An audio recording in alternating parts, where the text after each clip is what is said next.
اللهم صل على سيدنا ومولانا محمد وعلى سيدنا علي وسيدتنا فاطمة وسيدتنا زينب وسيدنا حسن وسيدنا حسين. اعوذ باللہ من الشیطان الرجیم. بسم اللہ الرحمن الرحیم. الحمد للہ رب العالمین والصلاة والسلام علی اشرف الانبیاء والمرسلین واہل بیتہ الطیبین الطاہرین المعصومین. اما بعد. سورہ مبارک انفال آیت نمبر 46 سے آیت نمبر 52 46 سے 52.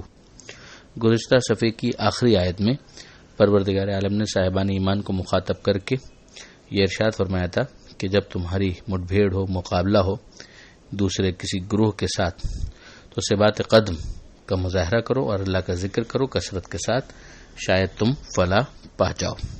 یہ دو چیزیں تو وہاں پر بیان ہو گئی، یعنی میدان میں ثابت قدمی اور ذکر پروردگار میں مصروف رہنا. یعنی یہ ذکر پروردگار اتنا امپورٹنٹ ہے کہ میدان جنگ میں بھی اسے فراموش نہیں کرنا چاہیے، اور اس کے ذریعے سے ہی دلوں کو اطمینان حاصل ہوتا ہے. اور میدان جنگ میں اگر کسی کے قلب کو اطمینان مل جائے تو پھر اس کے لیے ثابت قدم رہنا بھی کتنا آسان ہو جائے گا. تو یہ دو چیزیں وہاں پر بیان ہوئی، تین مزید چیزیں یہاں پر بیان ہو رہی ہیں. وَأَطِیعُوا اللَّهَ وَرَسُولَهُ، اللہ کی اطاعت کرو، اللہ کے رسول کی اطاعت کرو. اگر ایک انسان میدان جنگ میں اطاعت نہ کرے تو پھر سیدھی سی بات ہے کہ وہ اپنی چلائے گا، اور اس کے نتیجے میں ایک نظم اجتماعی جو ہے وہ ڈیولپ نہیں ہو پائے گا. وَلَا تَنَازَعُوا فَتَفْشَلُوا وَتَذْهَبَ رِيحُكُمْ، اور آپس میں جھگڑا نہ کرو. لا تنازعوا یعنی نزاع نہ کرو، جھگڑا نہ کرو. اگر کسی چیز پر ڈفرینس آف اوپینین ہو بھی جاتا ہے تو اگر وہاں میدان میں دشمن کے مقابلے پر اس کو بھڑکایا جائے، اس کو زیادہ ابھارا جائے تو اس کے نتیجے میں ہوگا کیا؟ فَتَفْشَلُوا وَتَذْهَبَ رِيحُكُمْ، کہ تم میں سستی پیدا ہو جائے گی اور تمہاری ہوا بگڑ جائے گی. یعنی تمہارا بنا ہوا بھی کام ہوگا تو وہ خراب ہو جائے گا. پھر اس کے بعد کہا گیا وَاصْبِرُوا، اور صبر و برداشت سے کام لو. یہ صبر جو ہے وہ ثبات قدم ہی کی طرف بات پلٹتی ہے. مگر یہاں پر ایک یہ بھی سمجھ میں آتا ہے کہ خاص طور پر اس چیز کے لیے کہا جا رہا ہے کہ اگر کوئی نزاع ہو بھی گیا ہے تو اس موقع پر صبر کرو، بعد میں اس کو سیٹل ڈاؤن کرو. ان اللہ مع الصابرین، یقیناً اللہ صبر کرنے والوں کے ساتھ ہے. تو اگر آپ دیکھیں تو میدان جنگ کے حوالے سے خاص طور پر یہ 5 چیزیں بیان کی گئیں: ثبات قدم، ذکر خدا، اطاعت اللہ اور اطاعت رسول، اپنے آپس کے جھگڑوں کو اگنور کرو اور صبر کا مظاہرہ کرو. یقیناً اللہ صبر کرنے والوں کے ساتھ ہے. اب اس کے بعد 3 چیزیں کہی جا رہی ہیں کہ یہ تمہارے درمیان نہیں ہونی چاہیے، تم میں نہیں ہونی چاہیے. وَلَا تَكُونُوا كَالَّذِينَ خَرَجُوا مِن دِيَارِهِمْ، ان لوگوں جیسے مت بن جاؤ کہ جو اپنے گھروں سے نکلے تھے، کیا کرتے ہوئے؟ بَطَرًا وَرِئَاءَ النَّاسِ وَيَصُدُّونَ عَن سَبِيلِ اللَّهِ، اکڑتے ہوئے ریاکاری کے لیے، لوگوں کو دکھانے کے لیے اور اللہ کے راستے سے روکنے کے لیے. یہ ابو جہل کا جو قافلہ وہاں سے روانہ ہوا تو ان لوگوں کا انداز یہی تھا، شیخیاں مار رہے تھے، ڈینگیں مار رہے تھے، بڑی بڑی باتیں کر رہے تھے، اور ساتھ ہی ساتھ اکڑ کا مظاہرہ بھی کر رہے تھے، اور یہ بھی تھا کہ ہم محمد مصطفیٰ صلی اللہ علیہ وآلہ وسلم کے دین سے لوگوں کو روکیں گے، خود ان کو بھی قتل کر دیں گے معاذ اللہ. واللہ بما یعملون محیط، اللہ جو تم اعمال انجام دیتے ہو اس کے اوپر احاطہ کیے ہوئے. وَإِذْ زَيَّنَ لَهُمُ الشَّيْطَانُ أَعْمَالَهُمْ، اور وہ وقت یاد کرو جبکہ شیطان نے ان کے سامنے ان کے کرتوتوں کو بنا کر، ڈیکوریٹ کر کے پیش کیا. اب یہ میدان جنگ کے اندر جنگ شروع ہونے سے پہلے اور جنگ کے دوران جو شیطان کا ان کے ساتھ معاملہ تھا ابو جہل اور اس کے لشکر کے ساتھ، مشرکین مکہ کے ساتھ، اس کا ذکر ہو رہا ہے کہ ان کے کاموں کو ان کے سامنے مزین کر کے پیش کیا جا رہا تھا.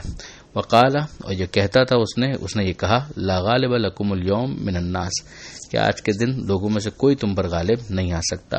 وانی جار لکم، اور میں بھی تمہارا حمایتی ہوں. اب یہ شیطان نے کیسے کیا؟ ایک تو یہی ہے کہ دلوں کے اندر وسوسہ جو شیطان ڈالا کرتا ہے، جسے پناہ مانگی جاتی ہے سورہ ناس کے اندر کہ من شر الوسواس الخناس الذی یوسوس فی صدور الناس، کہ ہم پناہ مانگتے ہیں اس وسوسے سے کہ جو ذہن کے اندر، دل کے اندر آتے ہیں. من الجنۃ والناس، جنوں کی طرف سے اور انسانوں کی طرف سے.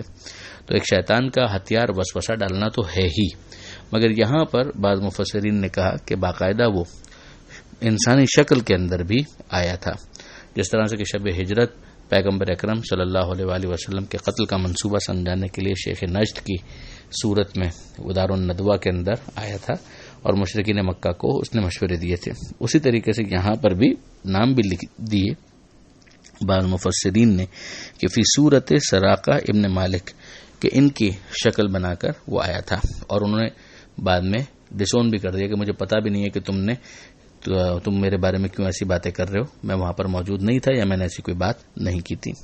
تو یہاں پر بہرحال شیطان نے کسی نہ کسی طریقے سے ان کے درمیان اس طرح سے ان کے کاموں کو مزین بھی کیا، اپنی حمایت کا یقین بھی دلایا۔ فلما تراءت الفئتان، اور جب دونوں جماعتیں آمنے سامنے آ گئیں، نقص علی عقیبیہ، تو وہ پیچھے کی طرف پلٹ گیا، یعنی اس نے میدان سے فرار اختیار کیا، اور یہ کہتے ہوئے کہ وقال انی بریء منکم، کہ میں تم سے بیزار ہوں، میرا تم سے کوئی تعلق نہیں، میں بے تعلق ہوں تم سے، انی ارا ما لا ترون، میں وہ دیکھ رہا ہوں جو تم نہیں دیکھ رہے۔ اس میں کہا گیا کہ اس نے فرشتوں کی فوج کو اترتے ہوئے دیکھا۔ انی اخاف اللہ، مجھے اللہ کا خوف ہے، واللہ شدید العقاب، اور اللہ سخت سزا دینے والا ہے۔ اب ظاہر ہے کہ اس وقت اسے ایسا لگ رہا تھا کہ جیسے وہ خود بھی مارا جائے گا، تو جو بھی وہ کہہ دے وہ کم ہے، تو ایسے جملے بھی اس نے کہے اور وہاں سے نکلا۔ اذ یقول المنافقون، اب یہاں پر مسلمانوں کی بات ہو رہی ہے کہ مسلمانوں کے درمیان جو منافقین ہیں، اور یہ جملے بتا رہے ہیں کہ ابھی بدر کی جو جنگ ہو رہی ہے اس وقت بھی منافقین موجود تھے۔ اذ یقول المنافقون، وہ وقت کہ جب منافقوں نے یہ کہا، والذین فی قلوبہم مرض، اور جن کے دلوں میں مرض تھا، یعنی جو اخلاقی اعتبار سے، دینی اعتبار سے، عقائد کے اعتبار سے غیر پختہ تھے یا پکے منافق تھے، انہوں نے یہ کہا کہ غر ہؤلاء دینہم، کہ انہیں ان کے دین نے فریب دیا ہے، یعنی ان کے دین نے ان کی آنکھوں پر پٹی ڈال دی ہے، اور یہ اتنی بڑی جماعت سے لڑنے کے لیے نکلے ہیں، خود ان کی تعداد کچھ نہیں ہے۔ یہ ایک طرح سے ڈی موٹیویٹنگ اور ڈسکریجنگ ایک ایٹیچیوڈ ہوتا ہے۔ وَمَن يَتَوَكَّلْ عَلَى اللَّهِ فَإِنَّ اللَّهَ عَزِيزٌ حَكِيمٌ، جو اللہ پر توکل کرے تو اللہ یقیناً زبردست ہے اور حکیم ہے۔ یعنی وہ جو یہ سمجھ رہے ہیں کہ دین نے ان کو فریب دیا، انہیں نہیں معلوم کہ یہ دین کا فریب نہیں ہے، بلکہ یہ اللہ پر توکل ہے، کہ جس کی وجہ سے یہ اپنے سے بڑی بظاہر جماعت سے مقابلے کے لیے نکل آئے ہیں۔ وَلَوْ تَرَى، اور کاش تم دیکھو، اذ یتوفی الذین کفروا الملائکۃ، کہ جب ملائکہ ان کفار کو کی روحیں قبض کر رہے تھے اور کر رہے ہوں گے، دونوں ترجمے ٹھیک ہیں۔ یضربون وجوہہم، جب وہ ان کے چہروں پر مارتے ہیں، وادبارہم، اور ان کی پشت پر مارتے ہیں، یعنی یہ جو ان کے وقت آخر کے جو عذاب شروع ہو جاتے ہیں اس کا ذکر ہو رہا ہے۔ وذوقوا عذاب الحریق، اور وہ یہ کہتے ہیں کہ چکھو، یہ آگ کا عذاب ہے، اس کو چکھو۔ ذالک بما قدمت ایدیکم، یہ تمہارے ہاتھوں کا، تمہارے کرتوتوں کا نتیجہ ہے، جو تم نے آگے بھیجا ہے، اسی کا نتیجہ ہے کہ تمہیں اس وقت یہ سزا دی جا رہی ہے۔ وَأَنَّ اللَّهَ لَيْسَ بِظَلَّامٍ لِلْعَبِيدِ، اور یقیناً اللہ اپنے بندوں پر ظلم کرنے والا نہیں ہے، وہ ظلم کرنے والا نہیں ہے تو بٹ نیچرل وہ عدل کرنے والا ہے۔ کدأب آل فرعون، جیسا کہ فرعون کے جو حوالی موالی تھے، فرعونی جو تھے، ان کے ساتھ بھی یہی ہوا تھا۔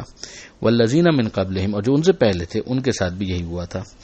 کفروا بآیات اللہ، انہوں نے اللہ کی نشانیوں کا انکار کیا۔ فأخذہم اللہ بذنوبہم، اللہ نے ان کے گناہوں کی وجہ سے انہیں گرفت میں لے لیا۔ ان اللہ قوی شدید العقاب، یقیناً اللہ قوی ہے یعنی قوت والا ہے، شدید العقاب یعنی سخت عذاب، سخت سزا دینے والا ہے۔ یہاں پر یہ آیت 52 مکمل ہو گئی اور صفحہ کمپلیٹ ہوا۔ پروردگار عالم سے دعا ہے قرآن مجید پڑھنے، سمجھنے اور عمل کی توفیق عطا فرما، اور وارث قرآن امام زمانہ کے ظہور میں تعجیل فرما۔ وآخر دعوانا ان الحمد للہ رب العالمین، والسلام علیکم ورحمۃ اللہ وبرکاتہ۔